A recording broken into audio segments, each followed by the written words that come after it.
William Commonus Beaumont states, "The flood immortalizes the collision of a fallen planet, later termed Satan, actually a cometary body with our Earth." Consider what this reveals. He postulates that a planet, later termed Satan, fell to the earth, creating the flood we see recorded in the Bible and other myths. Lucifer, or Tiamat, was a planet known to ancient cultures as the glistening one, the dragon of chaotic salt waters. The light from the sun illuminated this planet's water, which gave it a glow that rivaled the sun's own light, which is where we hear about Lucifer rivaling the Lord. The Lord in this case being the sun, which sustains and gives warmth to the earth. The planet Tiamat, or Lucifer, was destroyed by a cataclysmic event that hurled the watery planet to the abyss of the earth. In the book of Enoch, it reveals, "And behold, a star fell from heaven, and when it fell to earth, I saw how the earth was swallowed up in a great abyss."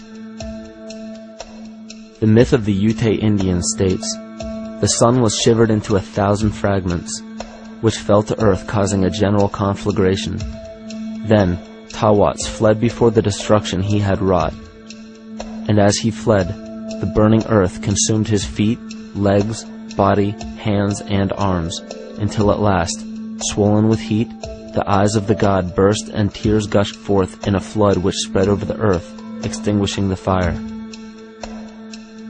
This myth resembles the translation of the Enuma Elish by Stephanie Daly in her book Myth from Mesopotamia, which explains that Tiamat's eyes became the source of the Tigris and Euphrates rivers.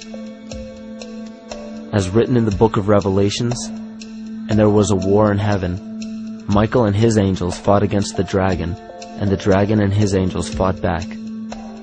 The great dragon was hurled down, that ancient serpent called the devil, or Satan, who leads the whole world astray.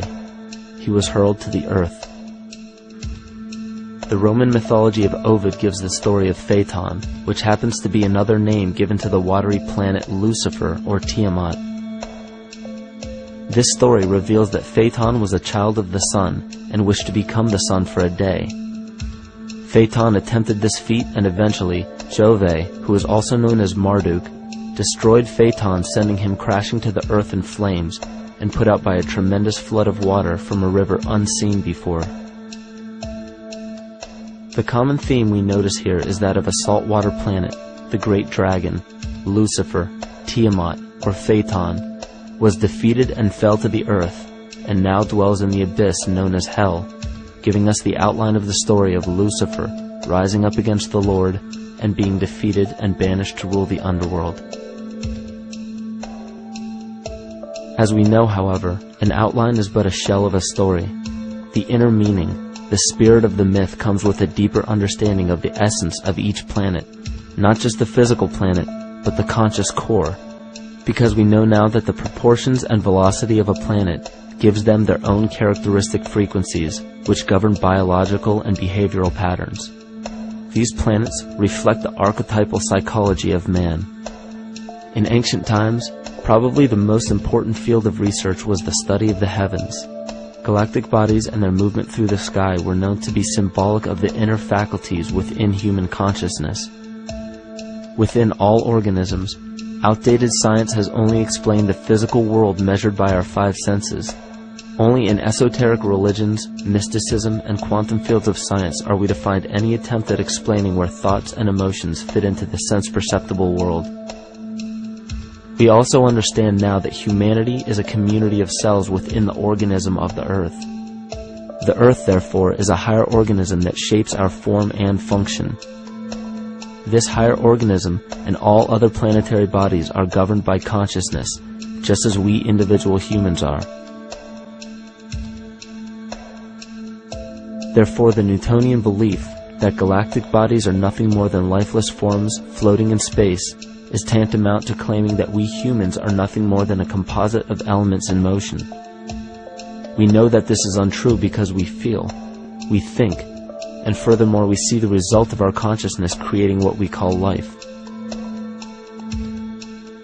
Plato wrote, "This world is indeed a living being, endowed with a soul and intelligence.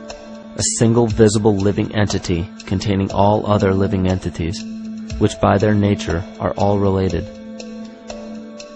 Furthermore, the cosmos is a single living creature which contains all living creatures within it.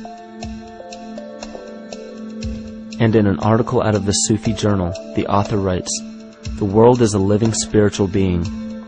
This was understood by the ancient philosophers and the alchemists, who referred to the spiritual essence of the world as the anima mundi, the soul of the world. In scriptures, we hear of the claim that angels guide the inner soulful actions of people, or that the gods wield influence over man. Most ancient spiritual and scientific teachings held the belief that the hierarchies of the gods, angels, archangels, archai, all the way down to the cherubim and the seraphim, are the hierarchies within the human psyche. In this way, we must understand that when the whole of ancient myths and sacred scriptures speak of spiritual influence from a higher being, they were speaking of archetypal forces that are inherent within us, not an influence from an external source. This is where we begin to see the relevance of astrology as an ancient form of science that resurfaced in the 19th and 20th centuries under the name of psychology. Friedrich Nietzsche even stated, "As long as you still experience the stars as something above you, you still lack a viewpoint of knowledge." This is astropsychology and maps the inner faculties of the psyche. In pre-Christian times, there were schools known today as the mystery schools or the mystery religions. The messages encoded in the scriptures and ancient archaeology came from adepts of spiritual science. The intent was to teach the initiates the deeper meaning of these myths. What became later termed as Lucifer, Satan, or the devil was representative of the ego, which rivals the Lord, the representative of the self. The true self is the epicenter of a person's entire being. It is the total sum of everything that we are. The false ego, on the other hand, is the idea and concept we create about ourselves in the course of our lives, which typically excludes any qualities we don't wish to accept about ourselves. However, humanity has been endowed with the freedom to choose either to obey the true self or to give in to the temptation of the vanity and materialism of the false ego. This is the most notable trait that separates man from animal: our freedom of choice, the choice to follow our concepts and ideals or our natural impulses, the choice to sustain nature or to destroy it. This freedom of choice weighs on the fate of the entire organism that we call humanity. Cancer begins with a group of cells within a community that fail to communicate with the conscious signal of the organism. Those cells begin to grow out of control and spread to other areas of the organism.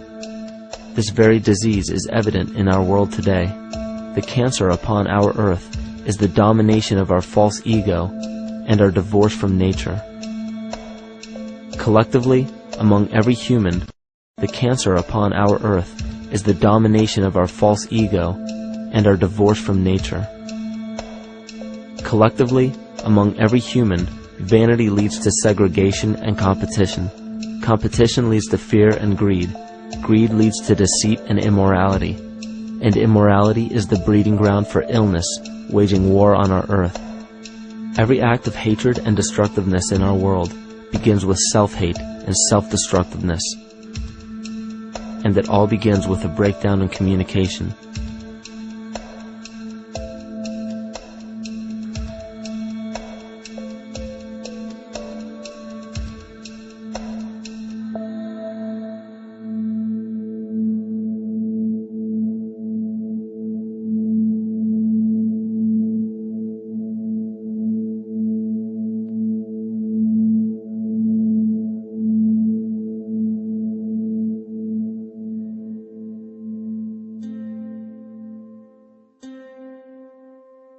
In nature, all that we perceive with our five senses is a result of two fundamental principles.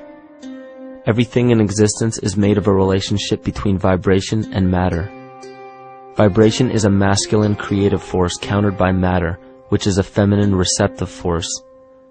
Thus begins the principle of duality. We see this duality in ancient myths and philosophies, yet only those philosophies and scriptures that were perverted and raped of the original meaning gave the impression that one polarity was good while the other was evil. The original sages, adepts, and shamans taught that both are necessary, and one would not exist without the other. These two important principles come together to form all things in the universe. This is Kymatica. Even language, logos, the communication of any and all things in nature, depends upon this principle.